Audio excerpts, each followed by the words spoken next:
দিয়াৰ কাৰণে আমি জাতীয় সেৱা দল গঠন কৰাৰ কথা কৈছোঁ। জাতীয় সেৱক আমাৰ শব্দটো আমি ব্যৱহাৰ কৰোঁ আৰম্ভণিৰ পৰা। জাতীয় সেৱকৰ দল গঠন কৰি কেনেকৈ গাঁৱে গাঁৱে সমাজ সেৱামূলক কাম কাজ, কেনেকৈ সমাজত সৃষ্টি হোৱা বিভিন্ন ধৰণৰ ৰাগিয়াল বস্তু ড্ৰাগছত কেনেকৈ আক্ৰান্ত হৈছে, উজনি অসমৰ তিনিচুকীয়া ডিব্ৰুগড় জিলা আটাইতকৈ মাৰাত্মকভাৱে আক্ৰান্ত হৈছে, কেনেকৈ বিজতৰীয়া সংস্কৃতিয়ে কেনেকৈ আক্ৰমণ কৰিছে, সেইসমূহক সজাগ সচেতন কেনেকৈ কৰিব পাৰি, ৰক্তদান কেনেকৈ দিবৰ কাৰণে মানুহক উৎসাহিত কৰিব পাৰি, ৰক্তদান জীৱন দান, এই কথা আমি বাৰ্তা যাতে দিয়ে, নাৰী আৰু যুৱকৰ অংশীদাৰিত্ব যাতে সমাজত গাঁও অঞ্চলত হয় আৰু তেওঁলোকে যাতে শিক্ষা স্বাস্থ্য আৰু তাৰ উপৰিও নিজৰ স্বনিৰ্ভৰশীলতাৰ কাৰণে কেনেকৈ নাৰী আৰু যুৱ শক্তিয়ে কেনেকৈ কাম কাজ কৰে সেই সম্পৰ্কতো আমাৰ ধাৰণা। শিক্ষা স্বাস্থ্য আৰু পুষ্টিৰ ক্ষেত্ৰতো আমাৰ ফালৰ পৰা ধাৰণা। স্থানীয় আন্তঃগাঁথনিসমূহত বিশেষকৈ বিশুদ্ধ খোৱা পানী, পোহৰ, নলা নৰ্দমা এইবোৰ কেনেকৈ গাঁওবাসীক কেনেকৈ এই সম্পৰ্কত আমি কেনেধৰণে আমি সজাগ সচেতন কৰিব পাৰোঁ সেই সম্পৰ্কতো আমাৰ কিছু দৃষ্টিভংগী আছে। তাৰ উপৰিও ভাষা সংস্কৃতি আৰু পৰম্পৰা ৰক্ষা কৰিবৰ কাৰণে মানুহৰ মাজত সাংস্কৃতিক আমাৰ নিজৰ লোক উৎসৱসমূহ, লোকসংগীত, লোকশিল্প, লোকনৃত্য এইবোৰ পঞ্চায়তী ৰাজ প্ৰতিষ্ঠানসমূহক যাতে পুঁজি প্ৰদান কৰে, এইবোৰ উৎসাহ। কাৰণ যদি আমাৰ ভাষা নাইকিয়া হৈ যায়, আমাৰ নিজৰ লোক সংস্কৃতি যদি আমি হেৰুৱাওঁ, তেতিয়াহ'লে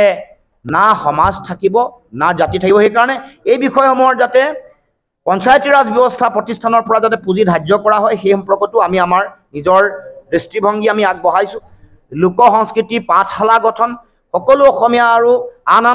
আন সকলো মানুহকে অসমত থকা যি অসমীয়া ভাষা নকয় তেওঁলোকো অসমীয়া ভাষা, আন খিলঞ্জীয়া ভাষা, বড়ো, ৰাভা, তিৱা, কাৰ্বি সকলো ভাষা যাতে মানুহৰ মাজত সমন্বয়ৰ আধাৰ হয় তাৰ কাৰণে বিশেষ ব্যৱস্থা গ্ৰহণ কৰিবৰ কাৰণে, ভাষাক চৰ্চা উৎসাহিত কৰিবৰ কাৰণে আমাৰ ভ্ৰাম্যমান থিয়েটাৰকে ধৰি নাট্য চৰ্চা, সাহিত্য সংস্কৃতিৰ উৎসাহৰ কাৰণে আমি এটা বিশেষ ব্যৱস্থা গ্ৰহণ কৰিবৰ কাৰণে আমি কিছুমান ধাৰণা ইয়াত আমি প্ৰস্তুত কৰিছোঁ। পৰিৱেশ সংৰক্ষণ আৰু স্থানীয় সম্পদ ব্যৱস্থাপনাৰ কথাও ইয়াত আমি এই ইস্তাহাৰত উল্লেখ কৰিছোঁ। তাৰ উপৰি পঞ্চায়তী ৰাজ ব্যৱস্থাৰ যোগেদি আমি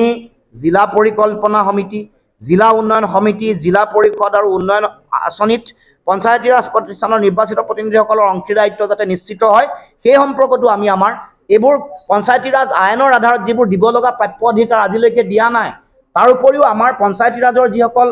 আমাৰ জিলা পৰিষদৰ সদস্য, আঞ্চলিক পঞ্চায়তৰ সদস্য বা গাঁও পঞ্চায়তৰ সদস্যসকলৰ পাৰিতোষিক যিটো আছে ইমান কম দিয়া হয়, এইটো বঢ়াব লাগে। সেইটো কাৰণেও আমাৰ ফালৰ পৰা আমি দাবী উত্থাপন কৰিছোঁ। গতিকে এইখিনি আমাৰ তৰফৰ পৰা মূল আমি ধাৰণা যিটো দিব খুজিছোঁ, আমাৰ অংগীকাৰ হৈ গ'ল যে আমি অংগীকাৰ কৰিব খুজিছোঁ গাঁৱে চলাব শাসন, গাঁৱে গঢ়িব নিজৰ ভাগ্য, গাঁৱে উজ্বলাব অসম। এইটো হৈ গ'ল আমাৰ অংগীকাৰ। অসম জাতীয় পৰিষদৰ অংগীকাৰ হ'ল গাঁৱে শাসন কৰিব, গাঁৱে চলাব শাসন,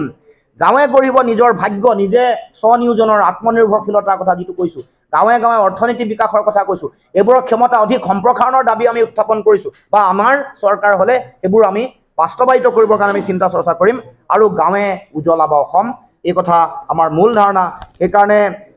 অসম জাতীয় পৰিষদে গাঁওসমূহত শূন্য দৰিদ্ৰতা, শূন্য প্ৰদূষণ, শূন্য মিথ্যাচাৰ, যিবোৰ মিথ্যাচাৰ চলি আছে আৰু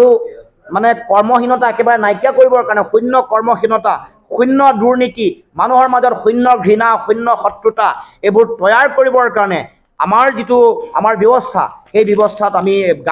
যিটো গ্ৰাম্য স্বৰাজ বুলি আমি কওঁ, এই পঞ্চায়তী ৰাজ ব্যৱস্থাত এইবোৰ আনিবৰ কাৰণে শূন্য অসমতা, শূন্য অসহনশীলতা, শূন্য অস্পৃশ্যতা আৰু শূন্য সাম্প্ৰদায়িকতা লক্ষ্য লৈ গাঁৱত আমি প্ৰচাৰ আমি চলাবৰ কাৰণে আৰু পঞ্চায়ত গঠন কৰাৰ লগে লগে পঞ্চায়তসমূহত যেতিয়া প্ৰচাৰ চলাইছোঁ কৈ দিছোঁ যে বিগত সময়ছোৱাত ভাগ কৰি অসমতাৰে কাৰোবাক প্ৰাপ্য আঁচনিৰ পৰা অধিকাৰৰ পৰা চৰকাৰে বঞ্চিত কৰে। এওঁ বিজেপিক ভোট নাই দিয়া বুলি গাঁৱৰ ৰাস্তা নবনায়, এওঁ ভোট নাই দিয়া বুলি অৰুণোদয় আঁচনিৰ পৰা তেওঁলোকৰ নাম কাটি দিয়ে, এওঁ ভোট নাই দিয়া বুলি তেওঁলোকৰ পৰা বৃদ্ধ পেঞ্চন, বিধৱা পেঞ্চন কাটি দিয়া হয় বা তেওঁলোকক এই দায়িত্ব দিয়া নহয়। গতিকে আমাৰ দৃষ্টিভংগী স্পষ্ট, অসম জাতীয় পৰিষদে তেওঁ ভোট কাক দিয়া তেওঁৰ নিজৰ অধিকাৰ, তেওঁ কোন দল কৰিছে তেওঁৰ নিজৰ অধিকাৰ, আমি বাদ বিচাৰ নকৰোঁ। বেলেগ দল বেলেগ হ'লেও দুখীয়া মানুহে পাব লগা প্ৰাপ্য অধিকাৰ পাব। সমতাৰ দৃষ্টিভংগীৰে অসম জাতীয় পৰিষদে য'ত য'ত পঞ্চায়ত গঠন কৰিব এই আঁচনিৰ তালিকা যেতিয়া আমি গঠন কৰি তেওঁলোকক দিম আৰু মূল নীতিটো কিন্তু আমি আমাৰ আত্মসংস্থাপনৰ বাট যাতে মুকলি হয়, স্বনিৰ্ভৰশীল হয়, গাঁৱে গাঁৱে যাতে উন্নয়ন কৃষি আৰু আন আন আমাৰ সম্ভাৱনাপূৰ্ণ যিবোৰ ক্ষেত্ৰ আছে কৃষি চাহ শিল্প পৰ্যটন গ্ৰাম্য পৰ্যটন সাংস্কৃতিক পৰ্যটন জৈৱ পৰ্যটন আন আন যিবোৰ বিষয় আন আন ফল মূলৰ পৰা বাই প্ৰডাক্ট যিবোৰ উৎপাদন কৰিব পাৰি আচাৰ যিবোৰ আমাৰ অৰ্থনীতিৰ আধাৰ আছে আমাৰ বিহু এই সকলোবোৰক আমি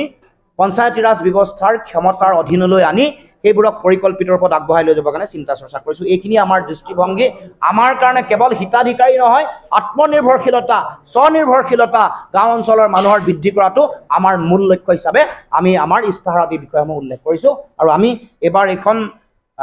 মুকলি কৰিবৰ কাৰণে আনুষ্ঠানিকভাৱে মুকলি কৰিবৰ দিশে আমি আগবাঢ়িছোঁ